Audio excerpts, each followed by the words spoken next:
Welcome to West Virginia and Commonplace. Today, I have a guest with me, and sometimes I normally say a special guest, but I have a social media mogul with me, Sammi Beatrice. She has a last name, but we won't dive into her last name. Sammi, can you please tell the audience about yourself? And one thing that I want to add in, she does have a fashionable podcast called Fashion Your Passion. So, Sammi, please lead in and let everybody know a little bit about yourself, and we'll go from there. Yes, thank you so much. I am super excited to be here. My name is Sammi Beatrice. I am the CEO of Your Passion Agency, which is a social media agency for speakers and podcasters. I run my own podcast, the Fashion Your Passion podcast, which is a motivational lifestyle podcast to help others find their passion and just bring joy to their day every single day because of it. I am a motivational speaker, so I speak on how to find your passion, how to curate your dream life, and how to change your mindset. I am a passion coach and productivity coach. So basically what I do is I help others sort of find their passion and turn it into a brand, product, or service, or I help others sort of, audit their time and figure out how they can add more things into their day or take away things or just really hone in on their top priorities. And lastly, while doing all of this, I am still in college. So I'm a second year at San Diego State University, majoring in a combination of marketing, counseling, and social media. Oh, wow. So let's take a step back, and let's go back to this passion coach. Because there's all types of coaches out there in the world. There's a life coach, which probably it's embodied inside of this passion coach, correct? Mm-hmm. Okay, yes. So a passion coach, this adjective, passion, it's a noun sometimes too. Explain that to us. Yeah. Passion. So for me, I look at passion as the thing that brings you joy every single day currently. So for me, my passions, I knew that they always have changed. And so I don't say it's like your dream job or the thing you want to do for the rest of your life, because it's not really the thing. It can change, it may not change, but it also can change. And so for me, passion is just the thing that brings you joy right now. Okay, I get that. Now, you started a podcast, and you have a very interesting story to your podcast. And this travels back to your days in high school, which weren't not long ago, but still quite a bit of time. Could you please explain to us how you started doing podcasting and tell us a little bit about Fashion Your Passion?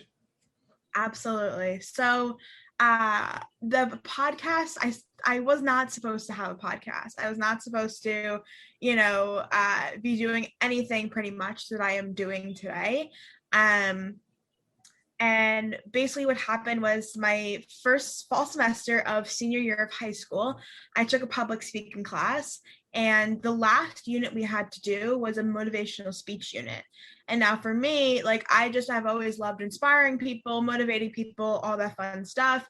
And so I was like, I need to make this the best speech that I've done all semester. And so every day before the speech, it was about 15 days, I recorded myself, whether I was in the car or about to, when I first got home, just giving one lesson that I learned that day. And I videoed myself, and then I took away the audio and I put the audio on SoundCloud, and I called it, I think it was 15 days of motivation or something like that. And I remember on the day of my speech, after my speech, I showed my teacher, Melissa, who's been a past guest. I showed her awesome lady. Yes, absolutely. I showed her the episodes I had done. And she was like, you need to make this into a real podcast. And I was like, really? Because in this unit, she introduced us to people like Ed Milet and Rachel Hollis and, that whole crew like that. And I was like, I can't compete with that. I was like, there's no way my podcast can go up in the place where Ed Milet's podcast is, where Rachel Hollis's podcast is. I was like, no, there's no possible way. And just just go do it. You clearly have, the drive to do it and you want to speak to other people. She's like, start with a podcast. And I was like, I guess I will. And so January 3rd, the podcast launched. The first episode came out on January 30th, 2019. And from there, we just sort of, went for it. I interviewed my teachers and my friends, and, my parents were just on, and I've had a multitude of guests who I've met through Facebook groups, or I've met, from conferences that I went to, and I'm like, hey, you should be a podcast guest. And it's really just helped me grow so much. And I've met so many amazing people from it. So it truly has been a journey for sure. And one thing I tell everybody, any guest I have on, and this is one of those podcast collide episodes, I listen very thoroughly to everyone's episodes. I got to get 5 episodes deep into you. If you don't have 5 episodes, I never excuse anyone, but I'll pass on it until you get 5 out there. I've listened to 5 of your episodes or more, because you're on my subscriber list. So when I make those long trips across West Virginia to wherever, I do listen. And you have an awesome podcasting date that you release your shows on, which I want to talk about in just a moment. But going into your podcast, how do you balance your guests out? Because this is something like that, when we're talking about this stuff, it's something to help teach other podcasters or give them a certain lesson. Well, it is teaching, to help them out, because some people, their guests go up and down and they lose me in the shuffle. Because like, if you have a main theme, like if you're talking about mental health awareness, or any type of empowerment or something, and you keep going with 4 shows, I'm hooked in. Okay, I'm doing this. But if you have one show and it's the cat whisperer, and then someone goes off to have a video game analytical guy on the next episode, I'm kind of in 2 different ways, unless you set me up for that. But I'm talking like initially, because if you go through your catalog and you look, everything has a rhyme and reason to it. So how do you do that? Yeah, so a lot of the time, starting out, what I just did was I did one solo episode, and then the next week I would have a guest on, and I would go back and forth. And with that, I would base my solo episode off of the last guest I had on, and like elaborate on that topic and whatever I didn't mention, in the podcast episode before. But I think now that, I have really I have a very broad niche that the podcast is in. And so there's a lot of topics we can cover, but also they all fall under the same umbrella, in my opinion. And so with that, it's like, there's only, they all sort of go together in some way. But I do plan them out. Like if I, have a guest on who talks about mindset, I won't have, a different guest who talks about a different part of mindset the next week. I'll have it so it, mindset will maybe come in again in 4 weeks, just because I don't like to have them all stacked against each other. And so I think, in the beginning, also what I did was like each season was a different sort of topic. So like season 1 was just like my teachers and my, friends. And then season 2 was stories from other teens who were pursuing their passion at a young age. And then, season 3 was starting to get into the tips and tricks on how to find your passion. And then season 4, continues to be a mix of stories and tips and tricks and experts, really. And now season 5, same thing. Like we're bringing in more and more experts, and we're really going into, how can you improve your life? And I like that, how you're doing that. Another question I have for you, inside your podcast, and you look at the earlier seasons, and you look, one thing that I would like you to explain to other podcasters is this: you built an intimacy with your listeners because you always kept it passionate, but you brought a lot of yourself to it. So many podcasters get out here, and this is one thing that when I'm listening to them, I want to get their personality. Mm-hmm. And I will say, 3 out of 5 podcasters goes on there. They don't do much about them. It's just Q&A. They don't throw in their personality. They don't do a personal episode about them, or just an episode of just you hearing them. And you do that. Yeah. Can you explain to them why that's so important and why you did that to build your audience? Because that intimacy, if you build it, I found that it makes you have a wider audience and a broader audience. Yeah. Yeah. So in the beginning, I was very, very nervous about like the whole podcasting thing in general. And so I wrote out a list of questions every single time. I wrote out a script for my solo episodes, and I just sort of read off of it. Yeah, because I didn't know what I was doing yet. I wasn't comfortable with what I was doing. I just knew I had to do this thing.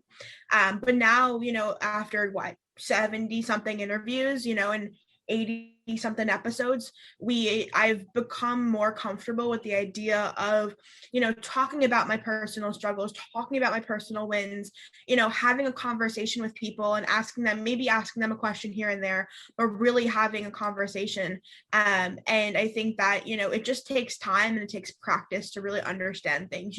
There are some episodes where I still write out the questions for them because I'm just like, oh, you know what, maybe it might be a good idea just to keep me focused. But I think that a lot of it has to do with just how comfortable I was with sharing about myself. But also, because a podcast is audio only usually, it's imperative to hop on the mic once in a while and say, hey, here's a life update. I don't, just let me tell you a little bit more about me, or, have the first episode be, hey, this is what I do, who I am, and what this podcast is going to be about. My first episode was a trailer episode where I talked about what this podcast was going to be about, who I am, all that fun stuff like that.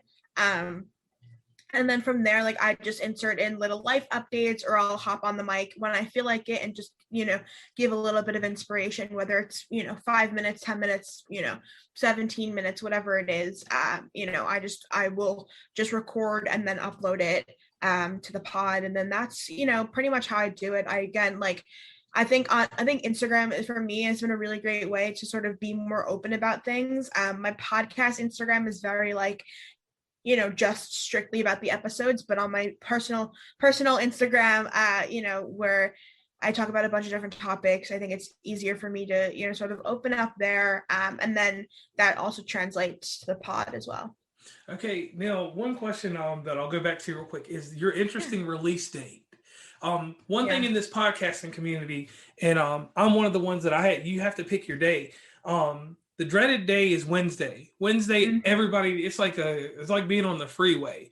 Every Tom, Dick, and Harry and Mary puts out their podcast, and it's a hard day. I put mine out on Thursday, which it's a little bit of this and that. Better. But your date. Talk about your date when you put your podcast out. That is the best date to put out a podcast. Yeah. So funny enough, I actually started putting out my podcast on Wednesdays. And I don't know why I did it. I just chose a day and I was like, oh, Wednesday's a great day to do it. And I just did Wednesdays. And luckily enough, that was in a time where, I was in person in high school. And so every Wednesday, we would just all, my mentor and I, we would just celebrate each podcast episode releasing, and we would tell everyone about it. So it's easier for me to get, listens on that. And then once I left high school, I was like, Wednesdays are not really doing it for me. It's just it's inconvenient. It's not really working out. So I switched to Fridays. And Fridays were great and everything, but I was like, hey, it's the weekend. People aren't going to listen to podcast episodes, whatever. And then recently I had this epiphany, and I was like, what about Mondays? I was feeling I don't know why I thought it was going to be a great day, but I was like, let me just see what happens. And it's honestly the best day of the week to post. People are, they have the whole week to listen, and then they have, they're able to, sort of start out their week with inspiration. And so I'm honestly so happy I made the switch. And I think that it's honestly one of the best days, but obviously, not everyone should hop on the Monday train because, then every podcast will be on Monday, and then, people have to switch here and there. But I think that making the switch for me has been one of the best decisions I've ever made for the podcast. Right. So me in general, I kept Thursday because I knew Thursday's where I need to put it, because that's just how I am. And then my specialty stuff is always on Saturday. And then if we have special events, I'm going to jump out off of my boat and do one on Sunday, obviously, because of the holiday. And I have a 2-part series that I'm going to do. But your Monday is perfect. And let me give you a pat on the back with this, because when I review podcasts to help our community also, and just because I like to listen to them. So I have yours on Monday, and my day can start at any time. Usually starts 6, 7 o'clock in the morning. That's EST. Mm-hmm. And your podcast is readily available. I'll get to it about 8:30, 9 o'clock. It's you have it timed properly. And when I say properly, I'm not saying that in a rude way. I'm saying it in a nice way, and saying that it just fits that schedule where the bridge between breakfast and going to work or whatever I'm planning on doing, I can get your episode in. I have a few other ones that straggle along because Apple and Google have their issues with putting out podcasts sometimes. But I'm like, it's refreshing. And then sometimes at the end of my day, if I have a busy day, I'm done by 5 o'clock. Your episode's there with the other 4 episodes out of all these podcasts. 4 episodes, and I'm telling you this. That's why I said that day's good. So I hope don't too many people take it. But 4 podcasts that I just can go through and listen to. If I'm cooking, whatever, get the message, and that's straight. Now, I want to talk to you about this social media agency of yours. Nice. Can you give us a plug real quick? Because there's one thing that we didn't do that we should have done in the podcast. How do we find you on the web? Oh, yeah, for sure. Yeah. So I'll mention all the things right now. So my website is SammiBeatrice.com, and as well, yourpassionagency.com, which is launching very, very soon. And then on Instagram, I'm at Sammi Beatrice, SammiBeatrice, Fashion Your Passion. So it's fashion, your passion, and then at Your Passion Agency. On Twitter, I'm Sammi_Beatrice. And then I think that's everywhere I am. I always forget. I'm on so many places. Yeah, because I always ask people, because we always get mixed up, because like some guy said, we filmed your podcast on Tumblr. I said, yeah, I'm everywhere. I got to be everywhere. Yeah. So inside what you do with this agency, the one thing that is very attractive, and I say this because the hard thing that people have with their podcast is it doesn't matter what network you go to, unless your podcast is big from the get-go and you end up on IPN or with Megaphone, is marketing. Absolutely. And that is your strong suit. That is something that I don't know how many podcasts come to you, but I have every week somewhere between 200 to 300 podcasts. They come there like, hey, why is my podcast not doing well? Then after they ask that question, the next one is how can I monetize my podcast? Yeah. And the old tried and true formula of having thousands of followers does not work anymore. Because one thing that I found in this community that I try to separate, and I've had a few people get angry over this, but I will make this statement, is that if a podcaster listens to a podcaster, you lose a listener. Mm-hmm. Not for the review purposes, but if every single podcaster liked every podcast, you never get a listener.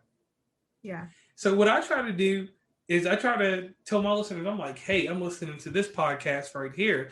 This right here might be up your alleyway, So as I'm working in marketing, and I know that we don't want to give away the principle of what you do because that's the selling service.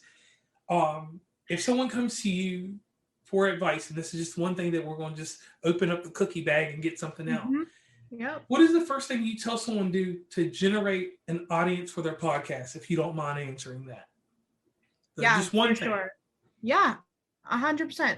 I mean, just to preface, like literally what I do when they come to me, like for podcast marketing. So I do both, like just general content creation for Instagram, and I also do podcast marketing.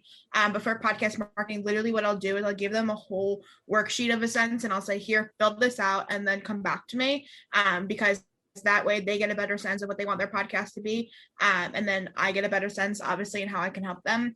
But I think the biggest thing to grow your podcast audience is to interact with your audience, because followers don't matter, likes don't matter, comments, shares, saves, all that matters. You need to have the engagement on Instagram or, wherever it is, on the podcast app, or like whatever, wherever you post your podcast, like making sure that people are engaged, making sure that people share the podcast on their own Instagram stories, making sure that people are just supporting the podcast in general, writing reviews, doing all the things. That's how you get your listenership up. Because if someone shares a podcast on their Instagram all of their Instagram followers are going to see they listen to that podcast. And if they trust that person, they're going to be like, oh, maybe I should listen to that podcast too. Or if they relate to that person in a certain way, I should listen to that podcast too.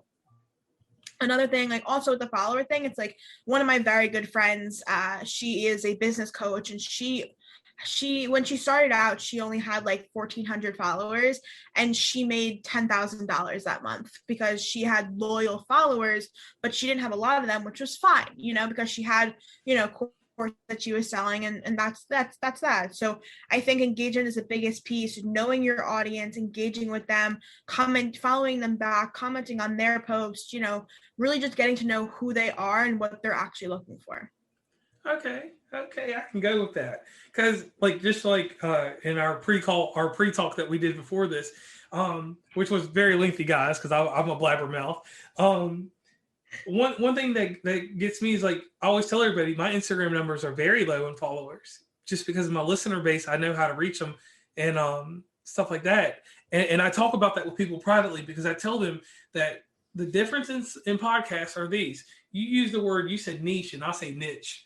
So niche podcasts, such as crime dramas and stuff like that, that's a hard listen. You have to move your product harder, because you got to be different from the next person. When you do these flat Larry King 2020 type podcasts that I do, or if you do motivational podcasts like you do, you have to do a little bit more to be different. But as long as your catalog is what your clients like, your listeners like, I didn't mean clients, your listeners like, you'll keep growing. So I told the niche podcast that it is harder to grow your audience than, say, for what me and you do, because I can have an episode for everybody at some point. True crime, you got to give the right story, or niche stuff like that. So another thing that I want to get into with you, inside of the marketing portion, because on your website, you can go over, I'm on SammiBeatrice.com. Mm-hmm. You can see marketing, you can see podcasts, you can see blog, you can see speaking, press, and about. Inside this marketing, you offer sets of services. Would you mind telling them about your sets of services? That way, and I always say this, like, for instance, you even offer video and podcast editing, which that's insane. That's a lot of downtime that you got to have to do for a podcast. But also, when you offer your coaching program inside of this also. Could you go into detail about a few things? Because the thing is that a lot of people get out here and do podcasts, and then they come to someone like me. I have no specialty in this. The best specialty I have is marketing. I know how to market to a T, but that comes from my other line of business, what we discussed earlier. So when it comes to the full circle, you're the type of person they need to come to. So could you tell them a little bit? Thank you. Yeah, for sure. So full disclaimer, a little secret of mine. I have an amazing team who I work with, so I don't do everything myself. My team has, I hire people. I hire, I bring on interns who have some sort of like specialty. So the podcast and video editing, like I have someone who does that. I don't do it myself because I don't, that's just that's not my personal favorite thing. So full disclaimer in that, because I'm not Superwoman, I promise. But for the two biggest things, like I mentioned before, we do podcast marketing and content creation. And in those two areas, we have a multitude of tiers where you can choose from. So, the beginning tiers are always, we sort of create things for you, and then you go off and do it yourself. And it just escalates and brings in more services from there. We have a lot of a la carte items. And so some of them include video and podcast editing, includes bio audits, hashtag banks, and just all that fun stuff like that. And then lastly, like I mentioned before, I am a passion and productivity coach. And so my coaching services come through my agency. That way, whenever someone lands on my marketing page, they can find everything in one spot. Okay. And that right there, that's a lot. Now let's talk about this blog you have, because like I said, your blog and everything you do goes hand in hand, your agency and your podcast. Tell us a little bit about this blog, so when someone heads over to your site, they can get some insight into you. Yeah, so the blog was something that I did about 2 years ago. I think that was the last post that went up, Mhm. and it was just something that I was like, I feel like writing a lot more than Instagram posts can really handle, but I don't want to like write a lot where it's like a book or like something like that. And I was like, I don't really have that much of an active audience to make an email list. I was like, let me just throw up a blog, and so I didn't want to like do a YouTube channel at the time. And so I was like, you know what, like, let me just start a blog. And I just started writing, honestly. And from there, some of my teachers have a blog as well. And so I, went to them for guidance and advice and on how to blog really. And I just started writing things that I wanted to write. And I let, just my creativity flow. Okay, and you said also that you do speaking engagements. Mhm. How can you help corporate America and middle corporate America? That's a great question. I think that, my biggest thing for the corporate world is that mindset shift that I create. I have a whole acronym for that. It's called FACT. And basically it's a way for you to say, you know what, maybe I screwed up here, maybe I screwed up there, but I can really change my mindset in that. And I can go after, the things that I want to do. I can reach the goals that I want to reach in corporate. Or on the flip side of that, I can also, provide the steps to help people find their passion, whether it's they decide they want to leave their corporate job at that point, or they decide that they want to, maybe move departments in their company, or strive for a different job or something like that. So I think, there's a lot to offer. It just depends on, again, like what a group is sort of looking for. Okay, now, so you can bridge the gap between corporate America, basically.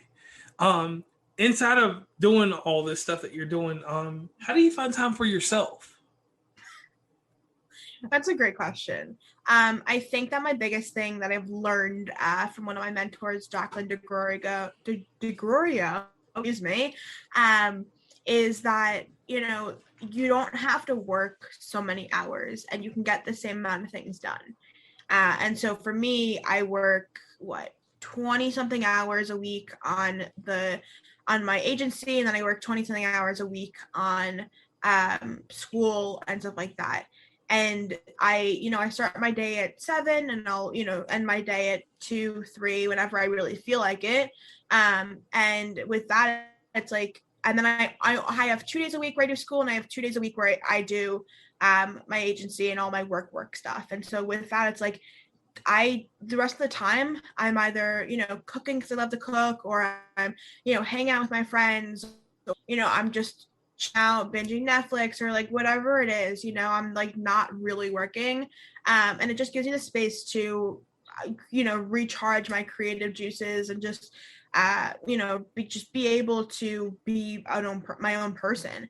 I think that, with the ability now, with like school being virtual and like, running my own agency, I'm able to sort of create my own hours in a better way. And it feels a lot better to do this rather than like being stuck to like a certain schedule. And so that's really sort of how I find time for myself, is like, you know actually meshing it into my schedule in some way. Okay. Now, I told you about my presence in journalism, and who I like. Barbara Walters and Diane Sawyer. They were from a TV show 2020 before, when you were a young child. They have deep questions, and I always ask people the deep questions. So it's time for us to get into these deep questions. Yeah. How would you encourage the next Sammy that wants to follow your path?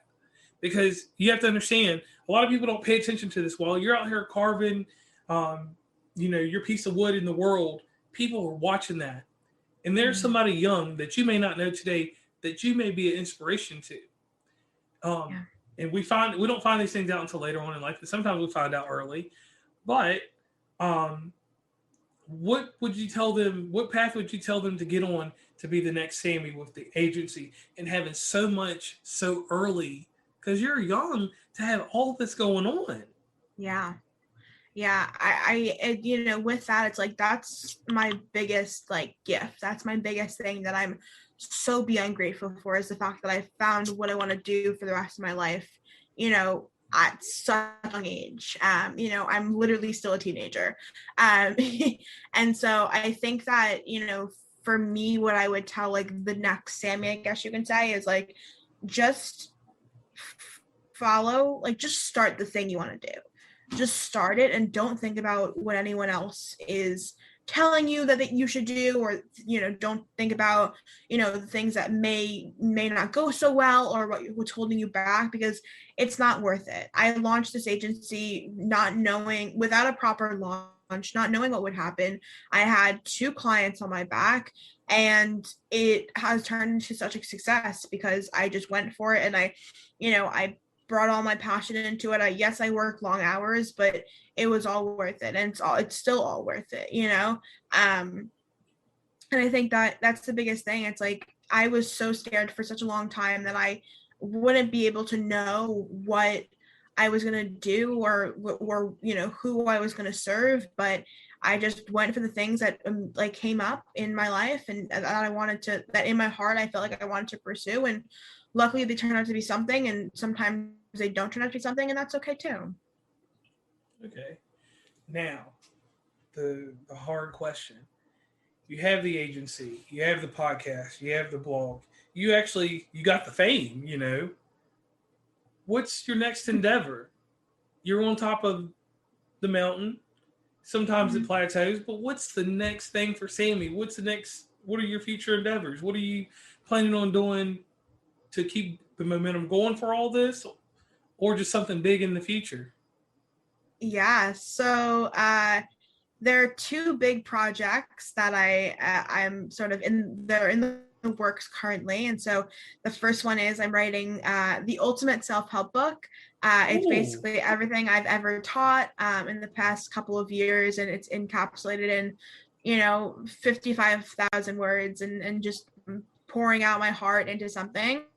And then the second thing is hopefully by January 2022, we'll be launching the Fashion Your Passion Planner, which is like the ultimate planner to keep you productive, and just the planner that because I'm a big planning like junkie. And so I decided to start designing my own planner with all the pieces, the little pieces that I love from each of the planners that I have, and encapsulating into one planner.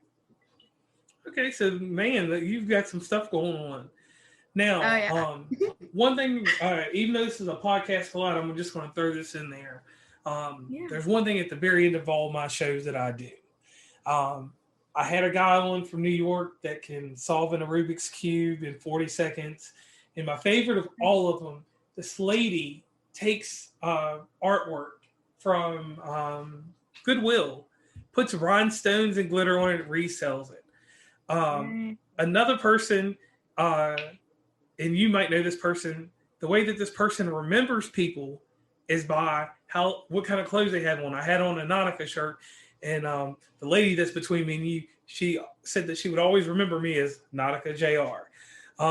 So it's your turn to tell my audience, and which is your audience also, a secret or a hidden talent that no one knows about you, because everybody has secrets, you understand? And the thing is that we don't always unearth everything. And to give you a second to think about it, I'm going to throw in a little bit more spiel like I do for everybody because I catch them off guard. Me, for instance, I live in West Virginia. It's a Mountain Dew place. It's really extreme. We got mountains and water. And I travel all over the U.S. and I go places, but I have a deep, dark secret that everyone knows about now, but it's really crazy. And I go out in the ocean and all kinds of stuff. I cannot swim. Wow. I mean, I don't go all the way in the ocean. If I'm on a boat or something, that's fine. And I'll touch the little areas of the water. And I'll be on rocks hanging off the side of a cliff. And there's water underneath me. I always keep somebody near me that'll save my life. If they don't, then I'll just come back to haunt them. But I cannot swim. I don't know what it is. I've tried to swim, but I'm just like a cat. I freeze up. And the cats can really swim, though. They can get across and get out the water. So Yeah. that's kind of extreme about me. So Interesting. So, Sammy, what is your secret or your talent no one knows? I think the biggest thing that comes to mind is that I am like deathly afraid of ants.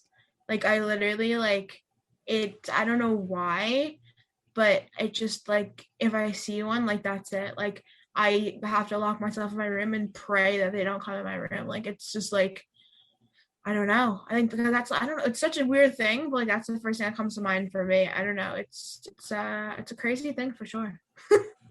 Ants. That's a good Yeah. one. That's a good one because ants like fire ants, all just any type of ant. It doesn't matter. Doesn't matter. So if you see them, you're calling the exterminator. They're gone. Okay. Absolutely. So do you do a lot of time in the desert, or when you're in the desert, do you kind of? It's interesting. It gets interesting. Because I know my bit on the coast that you're on. When I travel through that area, you got a lot of ants out there. Yeah. I mean, we have ants on the East Coast, but it's cold here. They're going to just hide somewhere. They're not Yeah. trying to come out that often. Yeah. Okay. So, Sammi, once again, I want to thank you for being on West Virginia and Commonplace. Awesome thing about this is with Podcast Collide, we were able to find out a lot of information about you, about your show, and the services and things that you offer. So, there's one episode that I fell in love with. I'm going to copycat it one day when I can get my mother to sit down with me. Can you please, before we get off the air, tell my audience about the episode I'm talking about of yours? Which one? The one with your mom and dad. Oh, yes.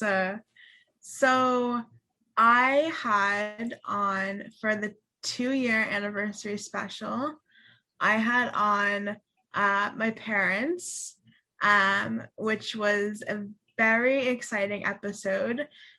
We chatted all about how they reacted when I told them I wanted to be an entrepreneur, how they reacted when I started the podcast, which is before I wanted to be an entrepreneur.